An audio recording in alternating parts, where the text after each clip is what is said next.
ஆந்திராவின் முன்னாள் முதல்வர் சந்திரபாபு நாயுடு ஊழல் வழக்கில் கைதாகி சிறையில் அடைக்கப்பட்டுள்ளார். அவரது கைதுக்கு எதிர்ப்பு தெரிவித்து தெலுங்கு தேசம் ஜனசேனா கட்சியினர் தொடர் போராட்டத்தில் ஈடுபட்டு வருகின்றனர். இந்த பரபரப்பான சூழ்நிலையில் இன்று ஆந்திர சட்டசபை கூடியது.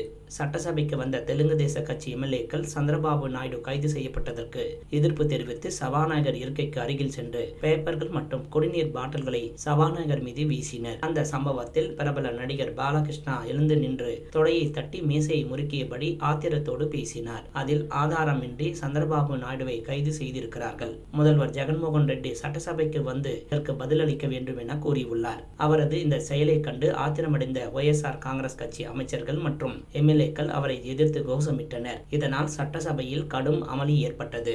அப்போது நீர்வளத்துறை அமைச்சர் அம்பாதி ராம்பாபு, இதே போன்ற செயல்கள் சினிமாவில் நடிப்பதோடு வைத்துக் கொள்ளுங்கள், சட்டசபைக்குள் இது போன்ற நடந்து கொள்ளக்கூடாது என எச்சரிக்கை விடுத்தார். இதற்கு நடிகர் பாலகிருஷ்ணா, தில் இருந்தால் இந்த பக்கம் வா என கூச்சலிட்டார். அதற்கு அம்பதி ராம்பாபு, உனக்கு தில் இருந்தால் இந்த பக்கம் வா என மாறி மாறி வாக்குவாதத்தில் ஈடுபட்டனர். பாலகிருஷ்ணாவின் செயலால் சட்டசபையில் பெரும் பரபரப்பு ஏற்பட்டது. இந்த சர்ச்சை வீடியோ தற்போது சமூக வலைதளங்களில் வைரலாகி வருகிறது. இதனால் பெரும் பரபரப்பு ஏற்பட்டது. அப்போது சட்டசபைக்கு வந்த அமைச்சர் ரோஜா அளித்த பேட்டியில், தெலுங்கு தேச கட்சி எம்எல்ஏக்கள் நீங்கள் 23 பேர் மட்டுமே, நாங்கள் 151 பேர். எங்களை சட்டப்பேரவையில் மதிக்கவில்லை என்றால் உங்கள் நிலைமை என்னவாகும் என்று யோசித்து பாருங்கள். நாங்கள் அமைதியாக இருக்கிறோம், ஏனென்றால் நாங்கள் சட்டசபை சபாநாயகர் மற்றும் சட்டங்களை மதிக்கிறோம். தெலுங்கு தேசம் கட்சியினர் ரவடித்தனம் செய்தால் அதை பார்த்து கொண்டு நாங்கள் சும்மா இருக்க மாட்டோம். சந்திரபாபு நாயுடு திறன் மேம்பாட்டு கழகத்தில் ஊழல் செய்ததற்கான உறுதியான ஆதாரங்கள் சிஐடி கண்டுபிடித்து பின்னரே அவர் கைது செய்யப்பட்டு ராஜமுந்திரி சிறையில் அடைக்கப்பட்டுள்ளார். நடிகர் பாலகிருஷ்ணா மேசையை முறுக்கினால் நாங்கள் யாரும் பயப்பட மாட்டோம். 2 முறை எம்எல்ஏவாக தேர்ந்தெடுக்கப்பட்ட பாலகிருஷ்ணா